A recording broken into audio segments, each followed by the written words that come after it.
somewhere near the tri-border region of Vietnam, Laos, and Cambodia. 1968. An NVA operations officer sat with a problem he had been looking at for 3 months, spread across a table in the form of patrol reports. The reports were about losses, not large losses, not the kind that marked a conventional engagement. Small, clean losses that kept accumulating along the same trail networks in the same sector. 6 dead soldiers from a patrol in October. 8 dead in September. 7 in August. Same general area, different trail, same outcome. No survivors to interrogate. No captured equipment. Nothing left behind except the dead, and the very specific silence that follows a contact that ended too fast. He had a file on the American, believed to be responsible. It was not thick, because the Americans running these operations were careful about what they left behind. But there was enough to establish a pattern, a call sign. A physical description assembled from Vietnamese civilians who had observed helicopter insertions and extractions at various points across the area. A signature in the way the kills were made, that, once understood, appeared consistently across more than 20 patrol contacts over the span of 14 months. The officer drafted a request to battalion command.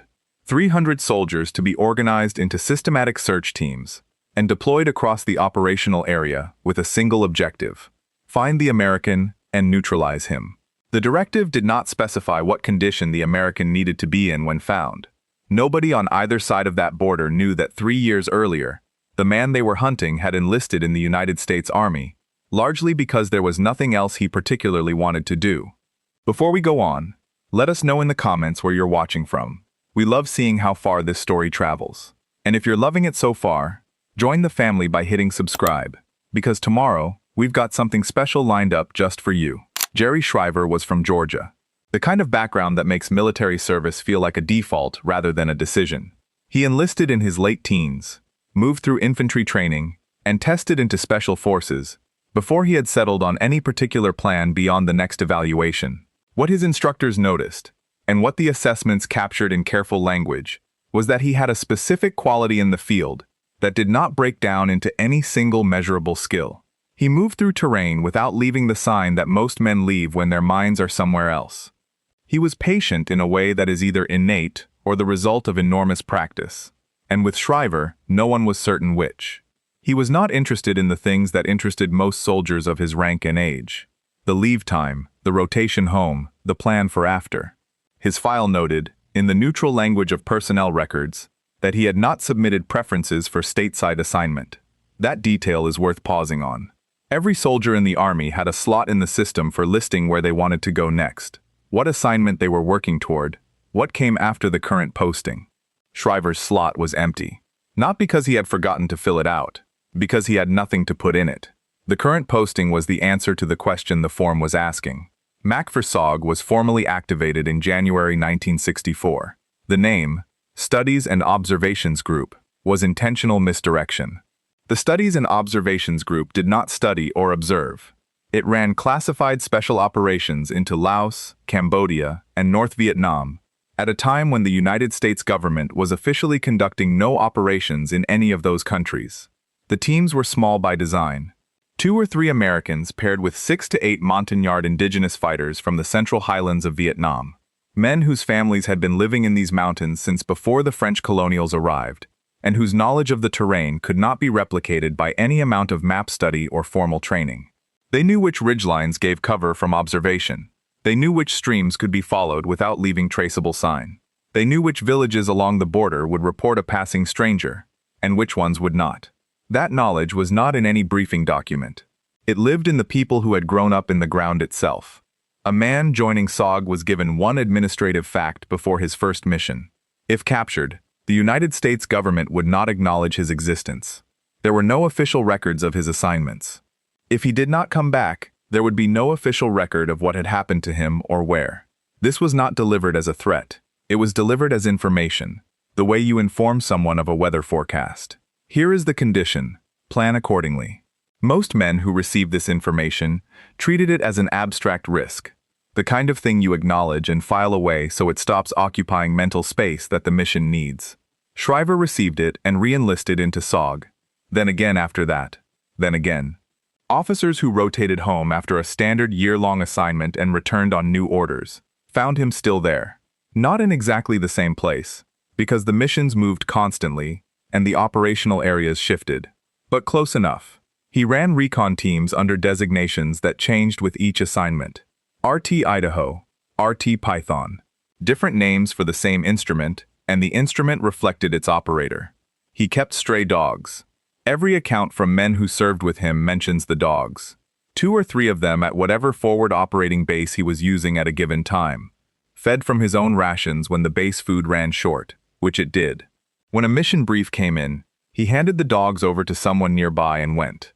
When he came back, he checked on the dogs before he cleaned his gear. This routine held across multiple bases and multiple years, which is long enough to stop being a habit and become a way of living. The men who served alongside him remembered the dogs not as a quirk, but as part of the texture of who he was. A man who was completely at home, in conditions most people found barely survivable, and who maintained, inside those conditions, a small, ordinary life. Feed the dogs. Check on them when you get back. Continue. The Montagnard fighters who served on his teams used a name for him in their own language that did not translate cleanly into English. Men who had been around the Montagnards long enough to understand some of what was being said reported that it meant approximately the man who goes toward the fire. This was not a tribute in the way that Americans would construct a tribute, with ceremony and presentation. It was more like a category, a kind of person they had a word for because they had encountered the type before and needed to distinguish them from other types. The naming was practical, not honorific. Here is what he is. Here is the word for that. The mission profile for a SOG recon team in the tri-border region in 1967 and 1968 was simple on paper. Insert quietly, by helicopter into denied territory. Observe North Vietnamese Army traffic on the Ho Chi Minh Trail, the supply network running men and equipment south through Laos and Cambodia. Record unit designations, estimated strength, equipment type. Extract without making contact. The intelligence would flow back to planning operations that would theoretically shape the larger war. The teams gathering it were officially not there. In practice, the terrain and the enemy density made the clean version of that mission difficult to sustain consistently. Trails that were supposed to be lightly trafficked were not. Insertions that were supposed to go undetected sometimes did not. A team that made contact in denied territory had one obvious calculation to run. Find the direction with least pressure. Move fast. Reach an extraction point before a larger force could cut off the exit. Every man in SOG had internalized some version of this. It was the rational response to the arithmetic. Small team. Large enemy force. The math argues for distance. Shriver's version was different. He did not consistently move away from contact. Men who ran missions with him noted it without always being able to explain it as a principle. The way you note a characteristic without being able to derive the logic from observation alone. A team being pursued along a jungle trail is being pursued because the pursuing force knows where the trail goes and believes it can reach the exit point first. A team that turns and engages the pursuing element at a time and ground of its own choosing changes the problem entirely. The pursuing force becomes the engaged force. The initiative transfers. It required a specific steadiness to execute, because the pursuing force was almost always larger.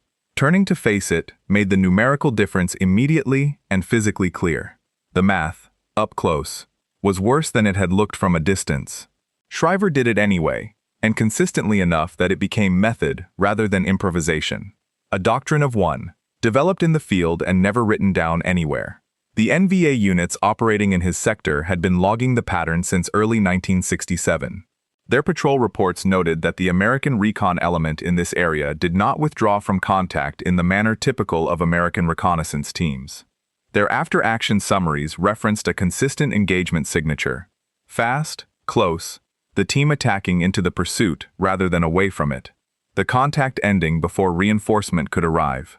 The patrol commanders who survived these engagements filed reports their battalion command found difficult to respond to, because the element described did not behave like a unit trying to remain undetected. It behaved like a unit that had decided detection was not the primary problem. Preparing and narrating this story took us a lot of time, so if you are enjoying it, subscribe to our channel. It means a lot to us. Now back to the story. By the spring of 1968, The NVA intelligence section had assembled enough of the individual patrol reports to see what was underneath them. Not a series of different recon teams making contact in the same operational area by coincidence. One consistent team leader, or one consistent tactical approach across teams, producing contact at a rate and with an effectiveness that was degrading NVA patrol capacity in the sector. Courier routes had been disrupted. Supply caches had been located and targeted. Truck parks had been called in for airstrikes based on intelligence that required close-in observation to gather. The trail network through that sector was not functioning the way it was supposed to function, and the reason, traceable through the overlapping patrol reports, was one American with a small team of Montagnard fighters who kept going back in. The disruption was not dramatic in any single instance. No single engagement produced casualties that, on their own, would have triggered a headquarters-level response. The effect was cumulative. Weeks of supply delays, patrol units pulled off their regular routes, commanders uncertain whether a given trail corridor was being observed at any moment by a team they could not locate. The operational cost of not knowing where he was had become, by mid-1968, comparable to the cost of the engagements themselves. The NVA intelligence officer who assembled the assessment filed it with a recommendation. 300 soldiers. Systematic sweep. Concentrated in the sectors, with the most consistent contact pattern. Full coordination between search elements to prevent the team from threading through gaps in the coverage. The NVA battalion commander who approved it had conducted similar operations against other effective enemy elements. The method was sound. Enough force across enough terrain locates what is being searched for. This was his experience, and it was reasonable experience to have. The 300-man search moved through the tri-border area over several weeks. It generated its own disruption. Supply movement in the sector was delayed. Trail security units were pulled inward. The operational tempo changed as forces were reallocated to the search. Reports came back from the field that sign had been found. Campsite remains, recently disturbed. A stream crossing that showed passage within 24 hours. The assessment from the search element's commander was that the perimeter was tightening and contact was being approached. The search concluded without contact. The NVA operational record noted this in the specific language that official documents use for outcomes that cannot be described any other way. Target not located. Continue surveillance. Recommend persistent patrol in designated sectors. Somewhere in the jungle, at an undetermined distance from where the search perimeter was at its tightest, Shriver's team was moving. The direction they had taken used terrain features that the NVA search grid did not fully account for. Mountain trails that ran perpendicular to the main trail network and connected to ridgelines that dropped into Cambodian territory at angles that 300 soldiers covering the more obvious routes would not intercept. The Montagnard fighters knew the ground. Not from maps, from family connections, from years of living in this borderland, before any war gave it a name, before any outside power decided this particular stretch of jungle mattered enough to fight over. They knew which way to go, because they had always known which way to go. That knowledge, which no amount of intelligence analysis or aerial photography could replicate, was what made Shriver's team something other than what it appeared to be on paper. On paper, it was 2 or 3 Americans and 6 to 8 indigenous fighters. In the field, it was a team with a map inside the people, and the people knew things the map didn't show. He re-enlisted again when the tour was up. No explanation required. No paperwork beyond the administrative forms. The slot in the system where soldiers listed their preferences for next assignment remained, presumably, empty. The men who served alongside him in those years, and survived to talk about it later, struggled, consistently, to describe what made him different in terms that translated outside the context of having been there. The after-action reports captured what he did. They did not capture what it was like to be in a patrol with him in dense jungle at night, moving toward a sound rather than away from it, watching a man operate in conditions that should have produced fear, and finding that the fear in the patrol was reduced, not amplified, by his presence. That kind of thing doesn't make it into official records. It lives in the accounts of the people who were standing next to him. What the NVA patrol reports captured, from the other direction, was the operational signature of someone who had internalized something about close-contact jungle warfare that their own training had not prepared them to face. Fast. Deliberate, moving toward rather than away, ending contact before reinforcement. The reports filed by commanders trying to neutralize one man with 300 soldiers, and coming back with nothing to show for it except disrupted supply lines and a notation in the record that the target had not been located. The Montagnards had a word for the type: the man who goes toward the fire. They had the word because they had seen the type before, in other men, in other circumstances, across generations of living in mountains where the fire came in different forms, and most men moved away from it by instinct, and a few did not. Shriver was the few. His final mission was in April 1969, a ground assault on a suspected NVA base area in Cambodia, during Operation Tailwind's precursor operations. The team made heavy contact. He was last seen moving toward the fire, as he always had been, in the direction of the enemy rather than away from it. He was 27 years old. His body was never recovered. The United States government, consistent with the administrative fact delivered before his first mission, had no official record of where he was or what had happened to him. If you're hearing his name for the first time right now, say something in the comments, because almost nobody knows this story, and it deserves to be known. Among the Montagnard fighters who served with SOG, the relationship to a 1-0 who led well was not a simple chain of command. A team leader who made decisions that kept his fighters alive, who knew when to move and in which direction and how fast, built something that was not transferable and was not administrative. The Montagnard men who ran with Shriver across 1967 and 1968 did not rotate to other teams when the opportunity arose. They were there when he was there. Some of them had been guiding Americans through these mountains since before SOG existed, on earlier operations, and they had worked with enough team leaders to make meaningful distinctions. They stayed with Shriver. One of the men who served in the adjacent operational area during this period, and who survived the war, later described, in an interview conducted by Plaster for the SOG History, what it meant to know that a specific team leader was running in your sector. Not the tactical specifics, but the fact of it. There was a quality to the information that came back from his teams that other teams' intelligence did not match. Not because the other teams were not competent, because of what his people were willing to do to get it. The NVA file on Shriver in 1968 was as complete as it was going to get. Call sign, physical description, operational area, known insertion and extraction zones, the pattern of movement across 14 months of logged contacts. What the file did not contain, and what no intelligence file is built to contain, was any picture of why he kept going back. Men who served with him described someone who was not at ease in the rear area, not visibly troubled in the way that combat veterans are sometimes described as unable to readjust. More that the rear area seemed to exist for other people's purposes.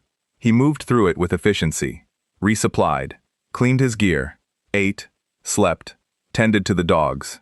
He was ready to go again without any visible transition between coming back and going out again. Someone who served at the same FOB reported asking him, the account appears in interviews collected years after the war, whether he gave much thought to rotating home. He said he did not think about it particularly. He said this the way a man states a plain fact rather than something he has worked through and arrived at after deliberation. The NVA operations officer who ordered the 300-man search was building his response around a soldier who had a job and would eventually go home. A man with a mission and a contract and a life on the other side of the war that the mission was interrupting. That was the type of problem the search was designed to solve. It was not the problem he was actually dealing with. April 24, 1969. By this point, Shriver had been in SOG long enough that newer operators knew his name from the oral circulation of the unit, before they had ever met him. The dogs were at the forward operating base. His team was assembled and briefed. The mission targeted a North Vietnamese army base area in Cambodia that intelligence had designated as a command and control complex. Base Area 354. The assessment of its size and the location of its outer perimeter was based on signals intelligence and aerial observation from fixed-wing assets that could not see through jungle canopy. Shriver's element was part of a larger operation going in to hit the complex directly. They inserted by helicopter before dawn. The landing zone was supposed to be cold. It was not cold. Contact began within minutes of insertion, which meant the size of the base area and the location of its perimeter were both wrong in the same direction. The team was inside it, not on its edge. The situation was the kind that SOG training built its entire framework around. Find the direction with the least enemy pressure. Move hard. reach a position that could be defended long enough for extraction to be coordinated. The math supported one option: extraction. Shriver was last seen moving toward the heaviest contact. One soldier nearby, in an account given after the engagement, described him advancing. A second account from a different element in the same action said he was visible for a period, and then was not. No one who was there could account precisely for the moment between the last confirmed sighting and what came after. No body was recovered. No equipment, no remains. Nothing the accounting process required for a determination of death under the regulations governing these cases. He was listed as missing in action. The forward operating base received the status update in the days that followed. The dogs were still there. Someone else was taking care of them. The arrangement had transferred the way arrangements transfer when the person responsible for them does not come back. The classified nature of MACV SOG meant that men who served in it moved through the accounting systems differently from soldiers in conventional units. Their missions were not in any public record.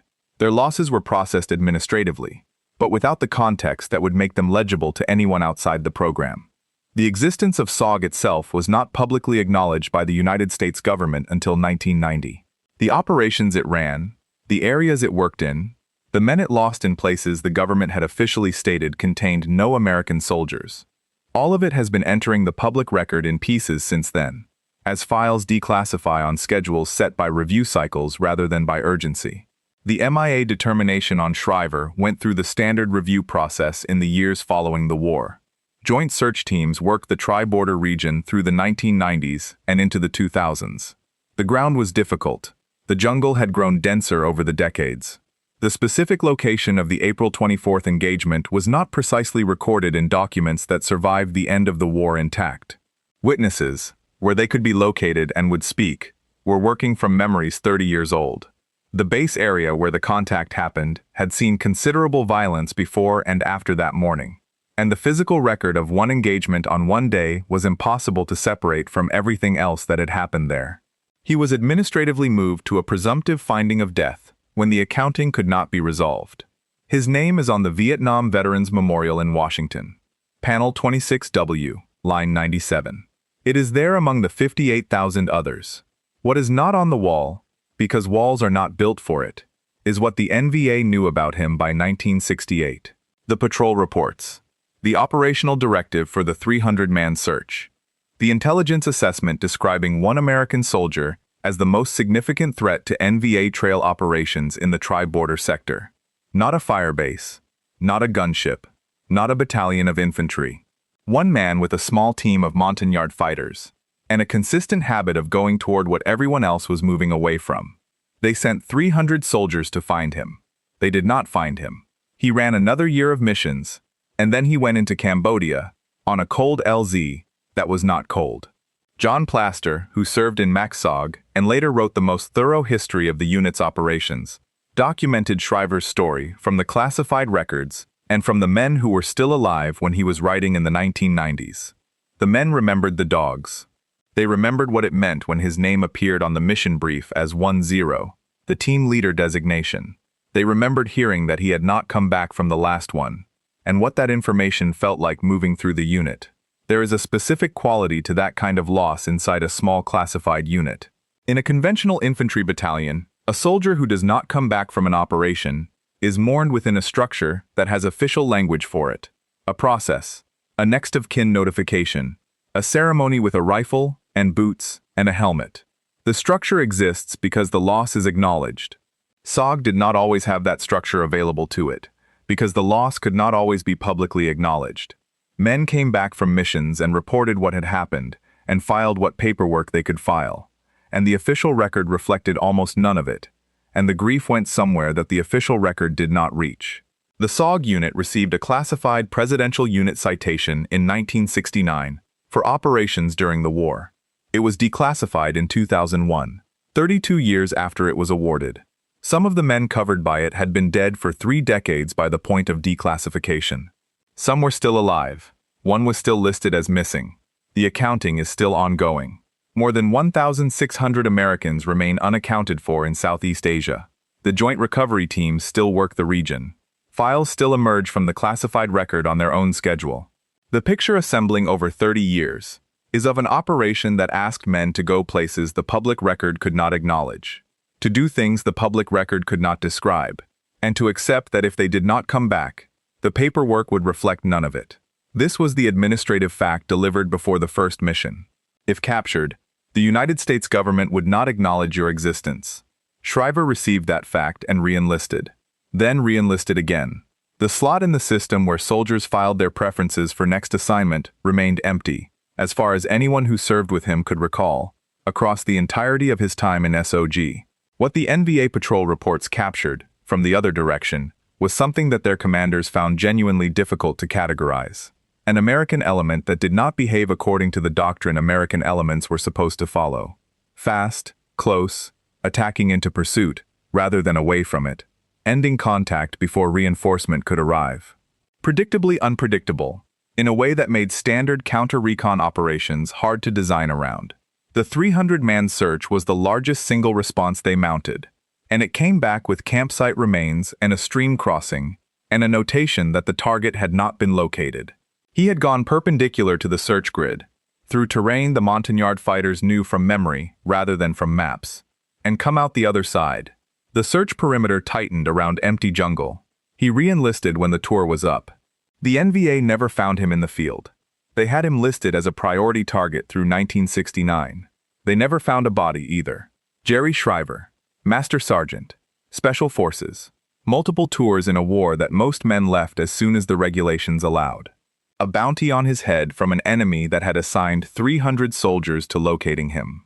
A team of Montagnard fighters who stayed across the years because of what he was, in terrain that most men found barely navigable.